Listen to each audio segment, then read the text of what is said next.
In an endless sea of Grand Seiko special edition watches, I would not be surprised if you missed this one.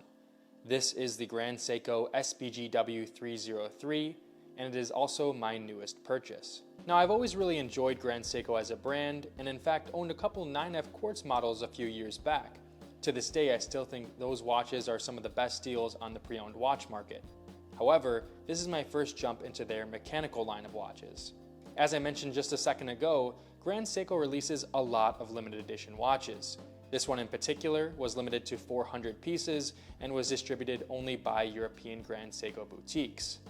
In my opinion, due to the huge number of special edition and limited edition watches that they produce, it's kind of hard to find out about all of them.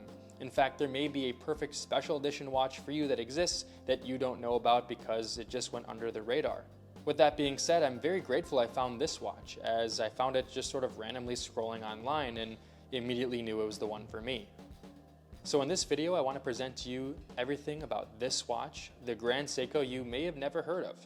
So let's just begin where most people begin with Grand Seiko, and that is this glorious green dial. Now, I think we all can agree that green dials are making a strong comeback within the watch community. Lots of new releases are popping up with different variations of green, and it is very exciting for a guy like myself who really enjoys the color.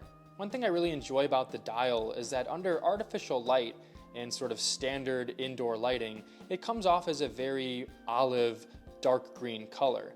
However, when you bring this under the natural light of the sun, it really pops and looks more like a sage color. I'm a huge fan of dials that kind of play with the light and can look different in different lighting, because I think that's how you're going to continually enjoy a watch, by always looking down on it and never knowing what to expect. And of course, we can't talk about Grand Seiko dials without talking about this wonderful texture. It has almost like a blades of grass type of texture that looks just incredible. It really feels like it's a true part of nature, which of course, as we all know, is generally the inspiration for Grand Seiko dials. This particular dial is actually inspired by Mount Iwate, which is actually the nickname for this watch that you'll see often. And that particular mountain is actually visible from one of the Grand Seiko studios in Japan. As I'm sure is similar to many of you, I've never actually heard of that mountain until hearing about this watch, but I will say it must be a beautiful mountain because it is a beautiful dial that they made inspired by it. So as a natural progression from taking a look at the dial, let's move on to the case that it is housed within. This is of course the 44GS case from Grand Seiko, and it is absolutely stunning in my opinion. The lines are just so sharp, the polishing, the finishing, everything is just immaculate. I know there's a lot of hype around Grand Seiko and their finishing, but in my experience, that has been 100% warranted. And dimensionally, this watch is perfect for my wrist, in my humble opinion. I have a 6.5 inch wrist, and this watch measures in at 36.5 millimeters in diameter. It is 42.7 millimeters from lug to lug, 18 millimeters between the lugs, and is 11.6 millimeters thick. So a relatively thin watch, and one that's gonna wear very well on a smaller wrist, but I think it could work well on wrists as large as 7.5 inches if you don't mind that sort of smaller look. Obviously the dial is doing a lot of work here. It's still going to stand out very well on even a larger wrist. Equally important is of course the movement. Now inside of this watch is the Grand Seiko Caliber 9S64 manual winding caliber that beats at 28,800 vibrations.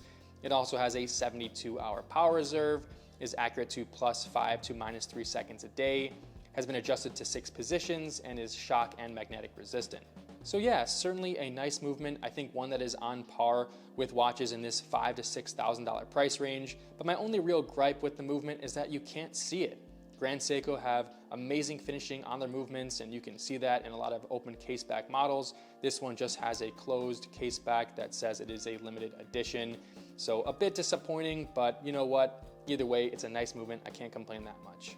One quick thing to note is that the movement is protected by 100 meters of water resistance, which is certainly a really nice number. However, the crown is not screw down, which of course makes sense due to the watch being a manual winding one. Last up is the bracelet, and you can see here, it is pretty much a standard Grand Seiko bracelet that we've seen for many, many years. Some nice high polishing, fixed by screws, high quality for sure, but no micro adjustment, no on the fly adjustment. I know that they're starting to implement some of that stuff into their newer watches, but This watch coming out a couple years ago is missing all that. So yeah, it's a nice bracelet in terms of the overall fit and finish, but you know, certainly missing some stuff that you're gonna find in a lot of watches at this price point. So those are the basic specs of this watch, which I absolutely love. Again, it's perfect for me. I think the size, the color of the dial, everything about it is spectacular. But what I really wanted to talk about today, more than just this watch, is just Grand Seiko and brands in general going a little nuts with limited editions. It's a personal watch pet peeve of mine when brands like Grand Seiko, Seiko, Omega, and others produce so many limited edition watches. To me, it sort of devalues each one, and it makes the catalog so much less cohesive and understandable for the average watch buyer. I'm very curious to see what you guys have to say in the comment section down below. Do you guys like limited edition watches, or do you think brands like Grand Seiko are going a bit overboard? For me personally, as much as I love this watch, and of course this one being limited edition, as I said, I think it needs to calm down quite a bit. I think they need to reel in on all these different models that are exclusive to certain territories and limited to a certain number of pieces. It's just hard to keep track of, and my head starts to spin a little bit as I read all these different articles and see these images online. Also, if you don't mind, let me know in the comment section down below if you guys knew this watch even existed prior to this video.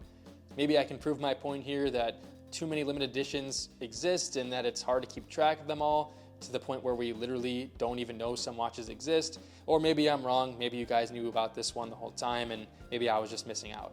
That being said, that's pretty much it for this video. If you enjoyed, please like and subscribe, and I'll catch you guys in the next one. Thanks.